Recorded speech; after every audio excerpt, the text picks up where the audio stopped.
అందరికీ నమస్కారం అండి.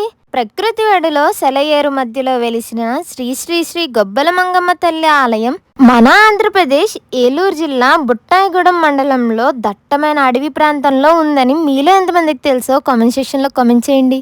అసలు గుబ్బల మంగమ్మ తల్లి అని ఎందుకంటారో తెలుసా? అమ్మవారు గొడుగు ఆకారంలో ఉన్న ఒక కొండ గృహంలో వెలిశారు.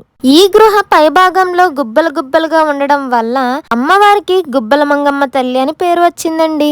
అంతేకాదండోయ్, ఈ కొండపై నుంచి వచ్చిన నీటి ధార ఎప్పుడూ పడుతూనే ఉంటుందంటండి. ఈ దట్టమైన అడవులకి చాలా చరిత్రనే ఉందండి. త్రేతాయుగంలో సీతారామ లక్ష్మణులు వనవాస సమయంలో ఇక్కడే కొంతకాలం నివసించారని, ద్వాపర యుగంలో పాండవులు తమ అరణ్యవాస సమయంలో ఇక్కడే గడిపారంటండి. అమ్మవారిని దర్శించుకోవడం కోసం ఆదివారం మంగళవారం చాలా మంది వస్తూనే ఉంటారంటండి. ఇంతకు మీలో ఎవరైనా వెళ్ళారా? అయితే కామెంట్ సెక్షన్ లో కామెంట్ చేయడం మర్చిపోద్దే.